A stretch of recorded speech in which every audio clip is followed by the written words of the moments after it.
Hello everyone, welcome back to the channel. Today, we're diving deep into one of the most dramatic and shocking battlefield developments in recent months, Ukraine's strategic ambush that lured Russian forces straight into a deadly kill zone. What happened wasn't luck. It was careful planning, flawless execution, and the perfect example of how intelligence, deception, and modern warfare tactics can turn the tide of battle in a matter of minutes. It started with a small Ukrainian withdrawal that wasn't what it seemed. Ukrainian troops appeared to be retreating under heavy Russian pressure in a rural sector of the Eastern Front. Russian commanders, convinced that the Ukrainian defenses had finally cracked, ordered a full push forward. They moved in aggressively, believing they had found a weak spot. But what they didn't know was that every move they made was being tracked, monitored, and anticipated by Ukrainian drones and forward observers. As Russian armored columns advanced into the area, Ukrainian reconnaissance units watched quietly from concealed positions. The so-called retreat had been carefully staged. The roads Russian forces were using were narrow, flanked by dense tree lines and open fields perfect for an ambush. Ukraine's command center had mapped the terrain precisely. When the moment was right, artillery coordinates were locked in, HIMARS units were on standby, and attack drones were circling above, waiting for the green light. Then it happened. Within seconds, the Ukrainian military unleashed a coordinated strike. Artillery shells rained down, drones swooped in for direct hits, and the Russian column was caught in a fiery trap. The first explosions took out the lead and rear vehicles, boxing in everyone else. The Russians had nowhere to run, no space to maneuver, and no time to react. Communications broke down instantly as flames and smoke consumed the convoy. The entire engagement lasted only a few minutes, but the destruction was total. Videos released later showed burning tanks, scorched equipment, and scattered wreckage across the road. Ukrainian forces had not only destroyed a full Russian assault group, they had done it with surgical precision, losing almost nothing themselves. The operation demonstrated how Ukraine's military, despite being outnumbered, continues to outthink and outfight a larger invading force through strategy and technology. This wasn't the first time Ukraine used deception to gain the upper hand. In fact, it's becoming one of their signature tactics. They've repeatedly lured Russian forces into false advances, then obliterated them once they entered PREP, land kill zones. This kind of warfare depends on real-time intelligence and the seamless coordination of different military units, from ground scouts to drone operators to artillery batteries. It's modern warfare in its purest form, where information and timing mean everything. Western supplied technology also played a key role. Satellite intelligence, drone surveillance, and precision-guided munitions gave Ukraine a major advantage. Instead of relying on brute force, Ukraine used smart targeting and careful timing. The result was devastating for Russian forces who were still operating under outdated Soviet-style tactics. Charging forward with tanks and armored vehicles might have worked decades ago, but not against a modern army that knows how to blend old, school tactics with cutting-edge intelligence. Reports suggest that this particular ambush took place in a contested zone near the Donetsk region, an area that's seen intense fighting for months. Russian units, desperate to break through, had been launching repeated attacks in the same area. Ukrainian commanders noticed the pattern, studied their movements, and waited for the right moment to strike. The kill zone was selected after days of surveillance and mapping every potential route of Russian approach. The precision of the operation was remarkable. Every element worked together flawlessly.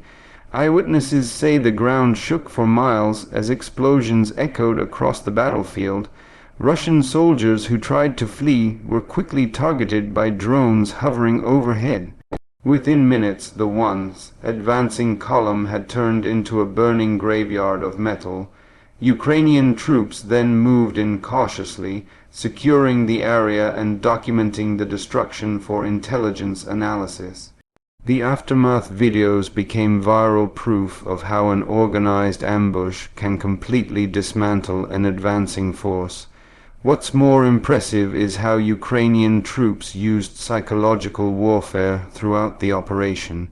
By pretending to retreat, they exploited Russian overconfidence, a recurring weakness in Putin's military campaign. Russian field commanders, often pressured to show quick results to Moscow, tend to misinterpret tactical withdrawals as signs of collapse. This time, that arrogance led them straight into disaster. Ukrainian analysts later revealed that intercepted communications showed Russian units panicking and begging for air support that never came. It's no secret that Russia's military command structure is rigid and slow to adapt. Orders from above often arrive too late, and battlefield initiative is discouraged. Meanwhile, Ukrainian units have developed a much more flexible command system. Field commanders are given autonomy to act quickly, adjust tactics on the fly, and exploit enemy mistakes instantly. That's exactly what happened in this ambush. A smaller, smarter, and faster force outmaneuvered a larger one. This victory also carries major symbolic importance. For months, Russia has been trying to regain momentum on the front lines, but every time they push forward, Ukraine finds a way to turn their aggression against them. The Kill Zone ambush was not just a tactical win, but also a psychological blow. It sent a clear message: Ukraine's defenses are not collapsing, they're evolving, and every reckless Russian advance could end the same way, in flames. Military analysts across the world praised the operation as one of the most efficient Ukrainian ambushes to date. They compared it to the tactics used by smaller, more agile armies that defeat larger ones by exploiting terrain, timing, and surprise. The key takeaway is that modern warfare isn't only about who has more tanks, it's about who uses intelligence better. Ukraine is proving that technology and strategy can beat brute force again and again. Another crucial factor in the operation's success was Ukraine's mastery of drone warfare. Recon drones provided real-time visuals, loitering munitions struck key targets, and larger UAV-guided artillery fire with pinpoint precision. Each drone strike complemented artillery fire, creating a synchronized assault that left no room for escape. Russia's air defenses, already stretched thin, were completely overwhelmed.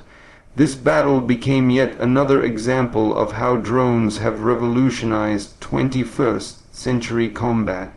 After the smoke cleared, reports indicated that dozens of Russian vehicles were destroyed, including tanks, infantry carriers, and supply trucks.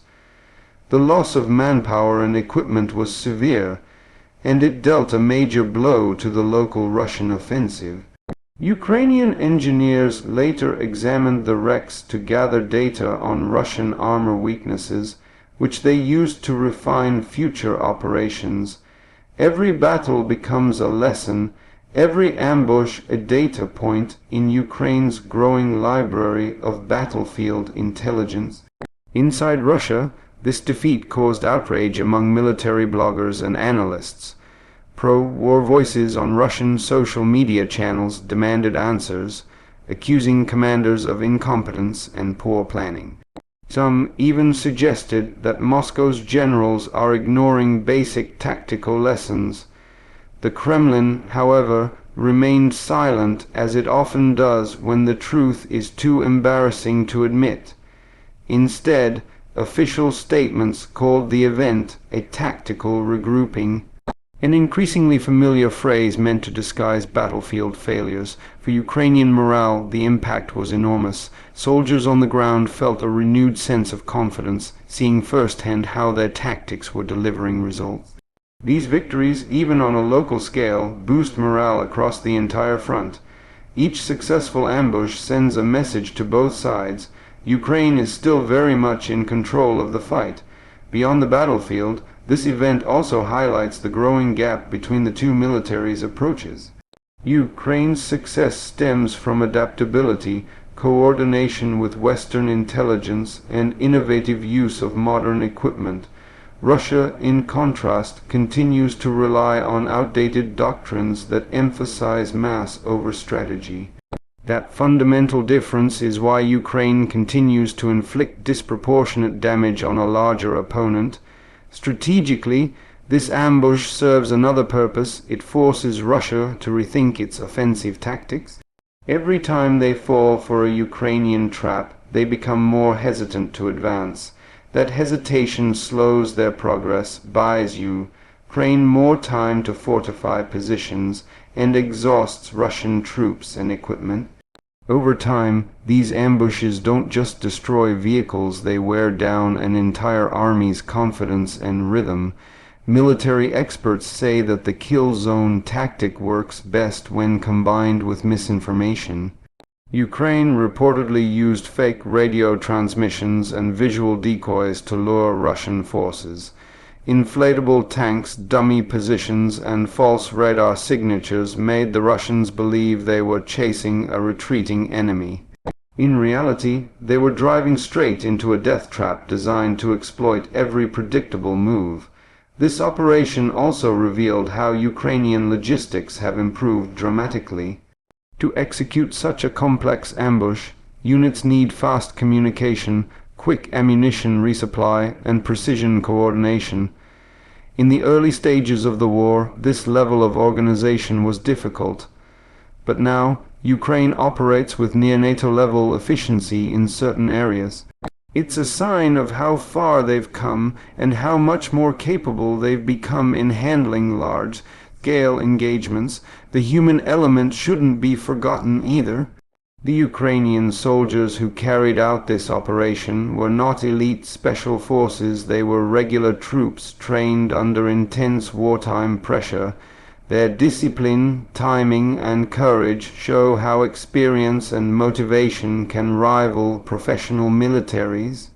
They knew exactly when to hold back, when to strike, and when to move in. Every second mattered, and they executed it flawlessly. Meanwhile, Russian survivors described scenes of chaos and confusion. Many were trapped in burning vehicles or cut off from command. Some reports suggest that air support was requested but never arrived in time. It's a recurring theme for Russian forces: logistical delays, poor coordination, and unreliable communications, turning small mistakes into disasters. As the footage spread across social media, the world once again saw how the war in Ukraine is reshaping military doctrine. From the outside, it might look like just another battle, but for experts, it's a textbook example of asymmetric warfare where the smarter, smaller force outmaneuvers the larger one through planning and innovation. In the weeks following the ambush, Russian forces became more cautious in that sector. Their offensives slowed down, their movements became less aggressive, and reconnaissance missions increased. The psychological scar of walking into such a trap lingered.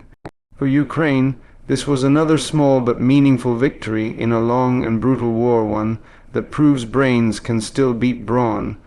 And perhaps the most telling part of all is how this event reflects Putin's larger problem. His army, built on intimidation and numbers, is being systematically dismantled by strategy, patience, and precision. Ukraine isn't just fighting back, it's rewriting the rules of the battlefield. Every destroyed convoy, every failed offensive, every humiliated commander adds up. And this kill zone ambush was one more devastating chapter in that story. So when analysts call it one of the most effective operations of the war, they're not exaggerating. It represents everything Ukraine has learned: adaptability, teamwork, and the ability to use limited resources for maximum effect. It's a powerful message to Russia and a warning to anyone underestimating Ukraine's capability to defend itself. In the end, this wasn't just a battle. It was a statement. A reminder that overconfidence can kill, and that strategy still wins wars. Ukraine continues to prove that even in the face of overwhelming odds, courage and intelligence can change everything.